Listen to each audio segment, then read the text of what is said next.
Bismillah. Assalamualaikum warahmatullahi wabarakatuh. Waalaikumsalam warahmatullahi wabarakatuh. Saya di sini kemarin sudah ikut pelatihan coding selama seminggu di Kayago. Nah, tugasnya disuruh mengimbaskan ke kepala sekolah dan guru-gurunya. Jadi saya di sini akan mempresentasikan apa yang saya terima ketika pelatihan kepada Bapak Kepala Sekolah dan Bapak Ibu guru sekalian. Di sini saya sama-sama belajar ya Bapak Ibu guru, bukan karena saya pertama kali ikut pelatihan coding terus saya bisa mahir, itu bukan. Tapi sama-sama saling belajar saja. Nah, ya kemarin itu dapat pelatihan tentang coding dan kecerdasan artifisial. Barangkali Bapak Ibu guru pernah dengar apa itu coding atau kecerdasan artifisial? Belum. Belum ya? Karena ini materinya agak-agak ya. Nah, coding dan kecerdasan artifisial. Kalau dulu Bapak Ibu kuliah, biasanya dulu dapat mata kuliah pemrograman, ada yang dapat. Nah, kalau dapat itu ada sekitar 9 kelas tentang coding, tapi kan itu untuk materi perguruan tinggi. Nah, kita ini hanya sebagai pengenalan untuk materi anak SD, karena SD itu kan sekolah dasar. Nah, untuk kecerdasan artifisial itu biasanya kalau sekarang terkenalnya orang-orang nyebutnya apa? AI ya. Tapi kemarin kata pelatihnya dibiasakan menyebut kecerdasan artifisial atau KA.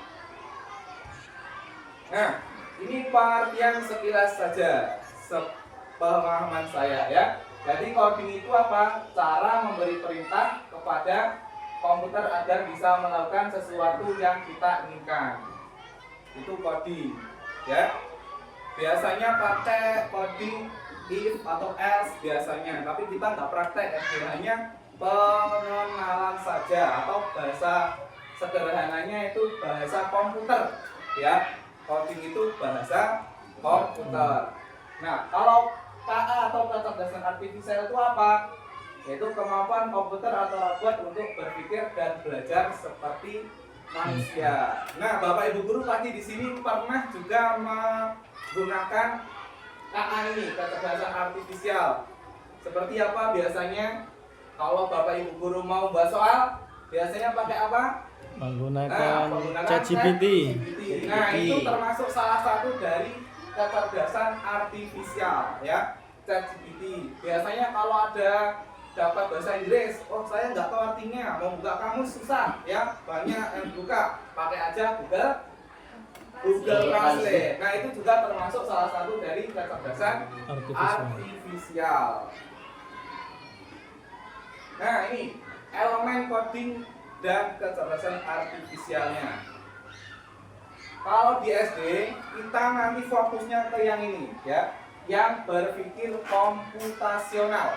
Kayak gimana itu? Yaitu keterampilan problem solving berjenjang mulai pemodelan atau simulasi ya. Jadi itu berpikirnya secara apa? Secara konstruktif atau melalui bisa menggunakan pola-pola atau langkah-langkah terstruktur. Nah, ini nanti fokusnya di SD yang ini, yang berpikir komputasional. Nah, selanjutnya literasi digital. Nah, ini apa? Kecakapan bermedia digital dengan fokus produksi dan diseminasi konten. Diseminasi konten itu apa? Itu pemecahan atau pemisahan konten. Nah, ini literasi. Dan kita perlu literasi toh, karena kita zamannya semakin canggih ya. Jadi jangan sampai ketinggalan tentang digital. Mau buka modul aja, kok susah banget sih. Gimana caranya? Nah, pakai aja AI yang membantu pekerjaan kita. Kalau susah, yang penting kita tahu prompt-nya. Prompt itu apa? Perintah yang kita gunakan. Misalkan buat modul ajar, buatkan modul ajar materi, misalkan pengoperasian matematika atau misalkan perkalian desimal. Kita gunakan juga perintahnya menggunakan model pembelajaran apa. Kalau perintahnya semakin lengkap, nanti hasilnya juga semakin bagus. Tapi kalau perintahnya cuma buatkan model atau buatkan modul pembelajaran matematika berjudul dengan materi misalkan penjumlahan desimal. Kayak gitu aja, seperti itu. Ya, kalau perintahnya lengkap semakin bagus. Itu harus literasinya harus diperbaiki atau terus diasah lagi. Nah, terus selanjutnya etika ya. Biasanya etika ini yang agak susah dikendalikan ya. Jadi Bapak Ibu nanti kalau sudah mahir tentang AI, etikanya perlu ditekankan. Kenapa? Karena sekarang banyak toh yang bikin video. Halo kawan-kawan, kita lagi pertama kali ada di neraka. Pernah lihat video kayak gitu Bapak Ibu Guru? Nah, memang neraka dijadikan candaan. Padahal belum tahu kesana kok. Bentuknya seperti apa, masih gaib tapi udah dipertandakan. Itu namanya etika. Jadi kita nanti kalau udah mahir AI ini, jadi etikanya harus diperhatikan etikanya. Jangan membuat video yang tidak sesuai atau melanggar aturan. Ada banyak tuh videonya, ada yang itu di surga, ada yang neraka, ada yang Donald Trump itu takut karena perang yang di Iran itu, karena ada Rusia sama Korea Utara membantu. Nah itu hanya AI ya, jadi harus selektif. Nah pemanfaatannya banyak ya, yang tadi saya sebutkan. Kalau AI itu banyak, pokoknya semuanya bisa digunakan kalau Bapak Ibu tahu AI apa yang bisa membantu. Kalau ChatGPT tadi ya modul ajar, kalau membuat presentasi apa pakai Gamma. Tapi sayangnya kalau pakai Gamma itu slide-nya cuma 8 karena free ya. Kalau mau slide-nya lebih dari 40 itu harus berbayar. 1 bulannya bisa 90.000, ada yang 1 tahun 1.900.000. Kita pakai yang gratis saja, yang mudah. Nah, algoritma pemrograman tadi ya, menggunakan solusi persoalan. Terus analisis data, nah kita perlu analisis. Ini elemen-elemen dan kecerdasan artifisial. Nah, ini konsep keilmuannya sama tadi ya, coding itu bahasa pemrograman yang saya singgung di awal tadi. Nah, kecerdasan artifisial itu apa? Tadi sudah saya singgung juga pengertiannya. Nah, ini yang fokusnya tadi berpikir komputasional tentang pemodelan atau simulasi. Jadi berpikirnya secara struktur dari step langkah awal sampai langkah terakhirnya kayak gimana. Ini fokusnya nanti ke SD ini. Berpikir komputasional. Literasi sudah, etika juga sudah sama, yaitu tentang tanggung jawab. Privasi kita juga harus dijaga, privasi data-datanya. Jangan sampai mentang-mentang bisa terus diumbar datanya. Jangan ya. Privasi data pribadi harus kita jaga. Terus tanggung jawab kita dalam menentukan, misalkan kita buat konten apa, itu harus bertanggung jawab. Jangan asal-asalan kayak tadi. Jadi harus memenuhi etika. Nah ini pembelajaran informatika, coding, dan kecerdasan artifisial. Karena kita di sekolah dasar, nah ini fokusnya ini ya. Jadi fondasi pemanfaatan perangkat komputasi secara bijak dan beretika. Nih, jadi tahu manfaatnya kayak gimana dalam menggunakan AI tadi. Nah terus selanjutnya ini berpikir secara logis, sistematis melalui berpikir komputasional, literasi digital, dan etika. Nah kalau etika, karena di SD itu kan nggak mungkin kita praktek buat video ini karena kurang mendukung ya, karena kita dasar hanya pengenalan saja. Nih kalau yang di SMP SMA nanti dipelajari ketika SMP dan SMA. Kita fokusnya ke SD dulu ya, jadi hanya pengenalan. Bisa nggak nanti prakteknya pakai komputer? Nah kalau sekolahnya memadai bisa. Ada game-game nanti bentuk komputer, nanti pakai komputer. Kalau enggak, biasanya sering di SD itu menggunakan unplug ya, karena coding nanti ada 2, ada yang plug, ada yang unplug. Plugnya kayak gimana? Yang serba pakai komputer ya, semuanya pakai komputer, menggunakan komputer semuanya. Kalau unplug kayak gimana? Nah kalau unplug kita sering mempraktekannya. Kalau unplug nanti saya jelaskan lagi lebih lanjut. Nah ini tadi ya yang saya singgung tadi, coding itu bahasa pemrograman atau bahasa kita dalam pemerintah dalam komputer. Nah ini yang saya bilang tadi ya, coding itu ada ini plugged coding, ada yang unplugged coding yang saya sebutkan tadi. Kalau yang unplugged ini semuanya dalam komputer. Jadi kita menggunakan komputer kalau mau praktek semua siswa per satu anaknya di depan komputer, misalkan mau buat apa. Nah itu prakteknya seperti itu. Kalau yang unplugged. Nah tapi nanti biasanya ada yang kurang-kurang itu, yang kurang ada Chromebook atau komputer itu pakai yang ini ya, unplugged coding. Jadi nggak perlu pakai komputer, tapi pakai bahasa sehari-hari. Misalkan yang sering digunakan ketika ice breaking, gitu. Ketika ice breaking, misalkan kalau saya sebutkan topi, kamu harus maju selangkah. Nah, maju. Kalau saya bilang dasi, kamu mundur selangkah. Nah, itu kan mengingat toh dan tadi berpikir komputasional prakteknya. Yaitu kalau yang digunakan dalam unplugged coding. Bisa juga pakai, misalkan kita mau ngeprint permainan, nanti saya tunjukkan contohnya. Banyak implementasinya di unplugged. Kita nanti menggunakan yang unplugged ini. Nah, ini pembelajaran codingnya. Tadi udah ya, di SD itu codingnya itu menghasilkan solusi mulai masalah sehari-hari secara terstruktur menggunakan alat bantu seperti balok, susun atau kepingan gambar. Yang enak kita nanti pakai kepingan gambar. Misalkan kita membuat urutan orang sikat gigi, ya misalkan, jadi nanti ada gambar, siswa nanti disuruh mengurutkan apa sih yang pertama yang dilakukan ketika orang mau menyikat gigi. Nah itu. Kalau selanjutnya nih dengan kosakata terbatas ya, namanya SD pasti kata-katanya terbatas ya, karena kita masih jenjang dasar.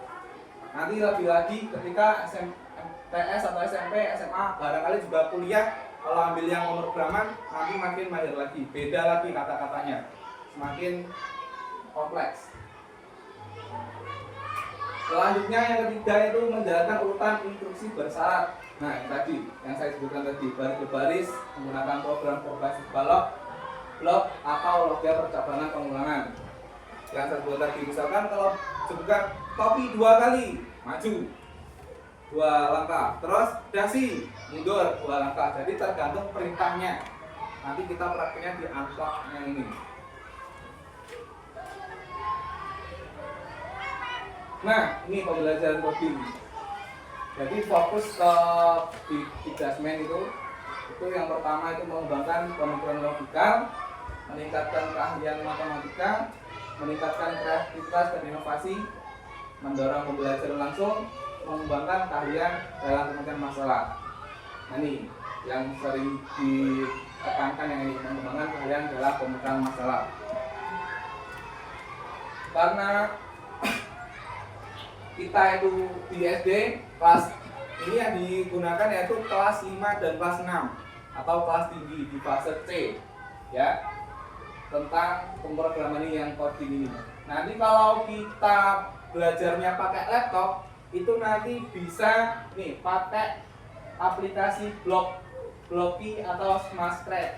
Nah ini nanti ada linknya. Saya juga punya bentuk aplikasinya, nanti bisa dicoba. Kemarin kita coba yang Blocky ini, hanya suruh mengerjakan soal-soal yang mudah. Misalkan ada anak di sini, terus di sana ada tujuannya. Nanti dari anak sini ke tujuan itu perlu berapa langkah. Nah, kayak gitu. Cuma nulis kayak gitu. Nanti kalau di aplikasi Blocky ini, Stretch juga sama. Nah, sekarang kecerdasan artifisial ini ya, yang dalam lingkupnya ini ada ini machine learning, neural networks, deep learning. Nah ini nanti kita yang gunakan di pendalaman tadi, nanti yang di PM ya, pembelajaran mendalam, nanti kita pakai pendekatan ini deep learning untuk kurikulum sekarang.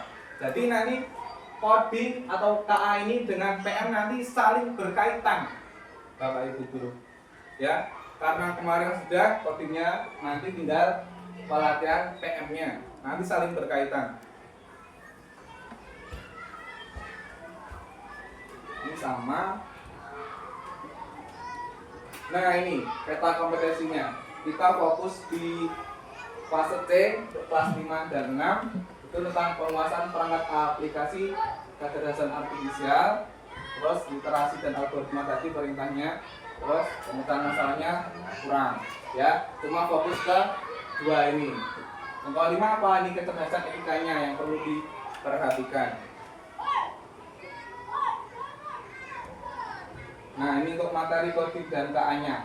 Nah ini untuk kelas 5 dan kelas 6 itu materinya ada 5 ya. Yang pertama itu tentang konsep dasar. Nah jadi nanti di SD itu diajari konsep dasarnya dulu. Konsep dasar KA itu seperti apa konsepnya. Nanti kalau nggak diajari, nanti tiba-tiba oh kok ini ya KA, oh kayak gini. Nah nanti harus diajari. Dengan apa? Dengan mampu memahami istilahnya. KA itu apa, definisinya itu apa, konsepnya, dasarnya, jenis penerapannya, di kompetensinya. Terus selanjutnya yang berpikir komputasional. Nah ini yang menjadi dasarnya nanti. Dasar dari belajar coding KA itu ya ini, yang berpikir komputasional, yaitu memahami konsep berpikir, definisi, orientasi, prinsip, urgensi, dan sebagainya, dan contoh penerapannya. Rasional tentang apa? Nah ini yang diperlukan itu untuk mengembangkan keterampilan berpikir sistematis. Ya, sistematis itu berarti apa? Yang berurutan. Ya, nanti langkah-langkahnya seperti apa yang perlu diperhatikan dalam membuat apa, misalkan ya tergantung nanti proyeknya apa. Nah konsep dasarnya algoritma dan logikanya ini konsep dasarnya sama seperti yang ini. Terus selanjutnya pemanfaatannya, kalau menggunakan AI ini dapat membantu kita dalam hal apa. Terusan kalau pakai yang ini membantu kita buat apa. Nah seperti itu. Konsep dasarnya sama ini ya. Jadi tentang konsep aja. Di SD itu fokus ke konsep dasar alias baru pengenalannya aja. Nanti kalau lanjutnya nanti di SMP. Kalau di SMP kemarin sudah mulai praktek Bapak Ibu yang di pelatihan sana. Praktek buat ini. Tapi kita yang SD hanya proses pengenalannya saja. Nah ini untuk di SD itu dimensinya ini ya. Dampaknya kalau buat apa, ini dampak KA-nya dari sehari-hari. Kalau anak SD kan jarang atau belum tahu KA itu apa, makanya dikenalkan. Nanti kalau udah dikasih tahu tugas-tugasnya nanti, kok malas mikir, tugasnya nanti dikerjakan melalui ChatGPT. Nanti, ya, tapi nanti harus kita selektif kalau misalkan anak-anaknya udah tahu kayak gini. Selanjutnya menggunakan ini etika keadaban. Terusan ini kecerdasan artifisial dan pesan benar. Nah ini Bapak Ibu, kalau misalkan kita buat ChatGPT yang sering digunakan dan yang tidak sering digunakan itu nanti menampilkan hasil yang berbeda walaupun dengan prompt atau perintah yang sama. Karena apa? Karena KA ini suka mengumpulkan data. Jadi misalkan Pak Kamdani sama Pak Yoga sama-sama buka ChatGPT, membuat perintah yang sama. Tapi karena Pak Kamdani sering menggunakan ChatGPT itu dan Pak Yoga jarang, nanti hasilnya berbeda. Lengkap yang diterima oleh Pak Kamdani walaupun perintahnya sama, titik komanya sama. Ya. Jadi KA ini kalau sering digunakan hasilnya akan semakin bagus, semakin lengkap. Tapi kalau jarang digunakan ya seadanya, karena kan ini memproses data yang sering dikeluarkan nanti direkam di itu di KA-nya, jadi semakin lengkap nanti hasil yang diperoleh. Jadi kalau sering-sering digunakan ChatGPT ya itu sering-sering digunakan. Kalau enggak nanti beda hasilnya. Nah, ini pendudukan data pribadi. Nah, ini tadi, jadi kita kalau main KA atau kecerdasan artifisial itu kita harus melindungi data pribadi kita. Jangan mentang-mentang itu nanti di foto, di video, ini buat ini, kalau di upload. Nah, itu kan nanti membuka atau mengupload data pribadi kita. Jadi harus pintar-pintar menjaga data pribadi kita. Nah, ini selanjutnya kecerdasan artifisial harus digunakan untuk kebaikan. Nah, ini ya. Jadi nanti kalau udah mahir KA, kita harus menggunakan dengan baik. Jangan tadi menyindir negara sebelah karena takut. Nah, ya. Terus kita lagi jalan-jalan di neraka. Nah, itu kan itu enggak kebaikan ya. Itu bisa dibilang menistakan agama. Selanjutnya, nah ini langsung saja. Nah, ini contoh pembelajaran kecerdasan artifisial. Bisa juga menggunakan ini ya Bapak Ibu, aplikasinya nih bisa menggunakan kalau kita mau buat konten apa, misalkan kalau buat video ini bisa ini video ini spider. Kalau kita mau buat model pembelajaran atau buat foto juga bisa di ChatGPT ya. Misalkan buatkan foto wanita sedang naik kuda, ini bisa, tapi prosesnya agak lama kalau yang free. Kadang-kadang juga nggak bisa dikerjakan kalau jaringannya susah. Ya, yang enak itu pasti yang pro, tapi ya itu harus berbayar. Enaknya pro itu harus berbayar, tapi kalau yang namanya free ya seala kadarnya. Ya, yang penting bisa menggunakan.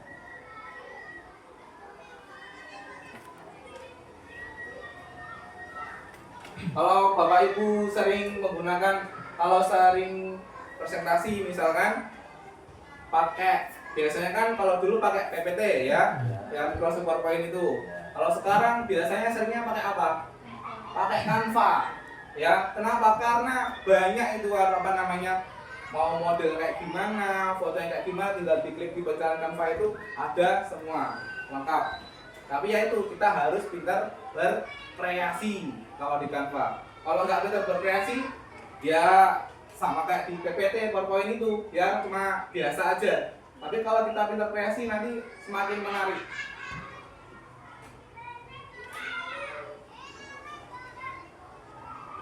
Nah, ini contohnya pembelajaran kecerdasan.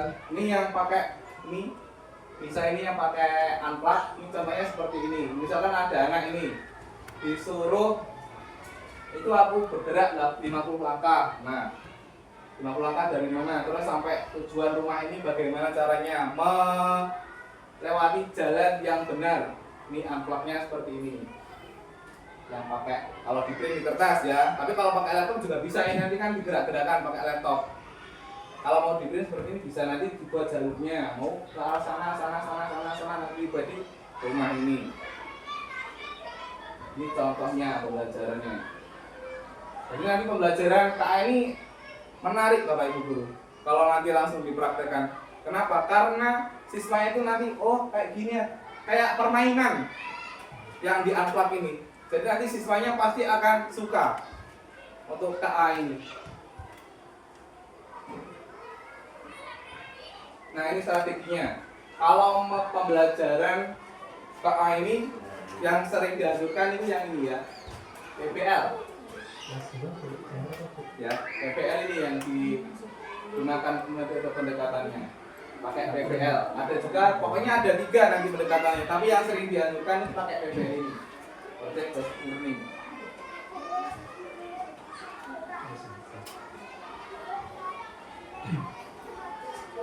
Ini kompetensinya. Nah, ini ya, kompetensi afektifnya yaitu yang pertama kepercayaan diri dan self realisasi, pemanfaatan kecerdasannya ini. Ya, jadi nanti setelah belajar ini diminta peserta didiknya lebih percaya diri. Ini ya, percaya diri dengan meningkatkan minat dan motivasi dalam pemanfaatan teknologi.